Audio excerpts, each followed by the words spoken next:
FBI ਨੇ ਕਿਹਾ ਆ, ਦੱਸ ਰਹੇ ਆ ਵੀ ਜਿਹੜੀਆਂ ਫੇਕ ਕ੍ਰਿਪਟੋ ਕਰੰਸੀ ਦੀਆਂ ਐਪਸ ਆ ਉਹਨਾਂ ਨੇ ਕਈ ਇਨਵੈਸਟਰਸ ਨੂੰ ਧੋਖਾ ਦਿੱਤਾ ਆ ਤੇ ਉਹਨਾਂ ਦੇ ਪੈਸੇ ਹਥਿਆ ਲਏ ਆ।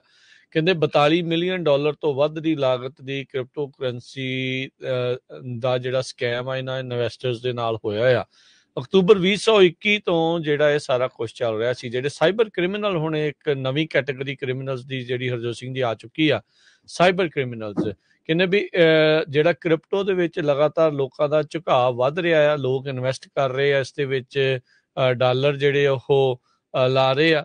ਤੇ ਕਹਿੰਦੇ ਵੀ ਉਹ ਉਸ ਤਰੀਕੇ ਦੀਆਂ ਲੈਜਿਟੀਮੇਟ ਕੰਪਨੀਆਂ ਦੇ ਨਾਮ ਤੇ ਲੋਗੋਜ਼ ਵਰਗੀਆਂ ਚੀਜ਼ਾਂ ਨੂੰ ਲਾ ਕੇ ਇਨਵੈਸਟਰਸ ਨੂੰ ਆਪਣੇ ਵੱਲ ਨੂੰ ਖਿੱਚਦੇ ਆ ਤੇ ਫਿਰ ਉਸ ਤੋਂ ਬਾਅਦ ਦੇ ਵਿੱਚ ਲੋਕਾਂ ਦੇ ਡਾਲਰ ਜਿਹੜੇ ਇਸ ਦੇ ਵਿੱਚ ਹਥਿਆ ਲੈਂਦੇ ਆ। ਸੋ ਭਾਈ ਜਦੋਂ ਵੀ ਤੁਸੀਂ ਕ੍ਰਿਪਟੋ ਕਰੰਸੀਜ਼ ਬਾਏ ਕਰਨ ਬਾਰੇ ਸੋਚ ਰਹੇ ਹੈਗੇ ਆ ਤਾਂ ਮੇਕ ਸ਼ੋਰ ਕਰੋ ਵੀ ਜਿਹੜੀਆਂ ਐਕਚੁਅਲ ਦੇ ਵਿੱਚ ਸਹੀ ਕੰਪਨੀਆਂ ਆ, ਉਹਨਾਂ ਦੀਆਂ ਐਪਸ ਆ, ਉਹਨਾਂ ਜ਼ਰੀਏ ਹੀ ਇਹ ਸਾਰਾ ਕੁਛ ਜਿਹੜਾ ਤੁਸੀਂ ਕਰੋ, ਨਹੀਂ ਤਾਂ ਤੁਹਾਨੂੰ ਰਗੜਾ ਲੱਗੂਗਾ। 244 ਵਿਕਟਮਸ ਦੇ ਕੋਲੋਂ ਹੀ ਇਹਨਾਂ ਨੇ 42 million dollar Harjot Singh ji D fraud ਜਿਹੜਾ ਉਹ ਕਰ ਲਿਆ ਹੈਗਾ ਆ।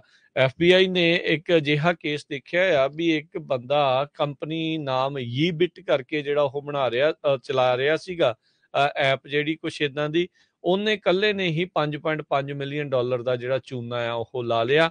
ਉਧਰ ਕਈ ਹੋਰ ਇੰਡੀਵਿਜੂਅਲਸ ਇਸੇ ਤਰੀਕੇ ਦੇ ਅਨਨੇਮਡ ਜਿਹੜੀਆਂ ਕੰਪਨੀਆਂ ਪਰ US ਫਾਈਨੈਂਸ਼ੀਅਲ ਇੰਸਟੀਟਿਊਸ਼ਨਸ ਦੇ ਨਾਲ ਲੈਜਿਟੀਮੇਟ ਕੰਮ ਕਰਨ ਵਾਲੀਆਂ ਜਿਹੜੀਆਂ ਸੀਗੀਆਂ, ਉਹਨਾਂ ਨੂੰ ਸਕੈਮ ਕਰਕੇ ਇਨਵੈਸਟਰਸ ਦੇ ਕੋਲੋਂ 3.7 ਮਿਲੀਅਨ ਡਾਲਰ ਜਿਹੜੇ ਉਹ ਹਥਿਆ ਲਏ ਹੈਗੇ ਆ। ਸੋ ਇਹ ਜਿਹੜੀਆਂ ਚੀਜ਼ਾਂ ਇਸ ਟਾਈਮ ਬਣੀਆਂ ਪਈਆਂ। FBI ਨੇ ਇੱਕ ਹੋਰ ਜਿਹੜੀ ਐਪ ਹੈਗੀ ਆ ਸੁਪਾਇਓਜ਼ ਔਰ ਸੁਪੇ, ਉਸ ਦੇ ਵਿੱਚ ਵੀ ਉਸ ਦੇ ਉੱਤੇ ਵੀ ਉਹਨਾਂ ਨੇ ਜਿਹੜਾ ਉਹ ਦੇਖਿਆ ਵੀ ਧਾਂਦਲੀ ਜਿਹੜੀ ਉਹ ਹੋਈ ਆ ਤੇ ਉਹਨਾਂ ਨੇ ਕਹਿੰਦੇ ਵੀ ਉਹਨਾਂ ਨੇ ਪਹਿਲੋਂ ਡਿਪੋਜ਼ਿਟਸ ਮੰਗੇ ਤੇ ਫਿਰ ਉਸ ਤੋਂ ਬਾਅਦ ਇੱਕ ਯੂਜ਼ਰ ਦੇ ਜਿਹੜੇ ਫੰਡਸ ਆ ਉਹਨਾਂ ਨੂੰ ਫਰੀਜ਼ ਜਿਹੜਾ ਉਹ ਕਰ ਦਿੱਤਾ ਤੇ minimum balance requirement 9 lakh dollar ਦੀ ਜਿਹੜੀ ਉਹ ਰੱਖ ਦਿੱਤੀ ਹੈਗੀ ਆ।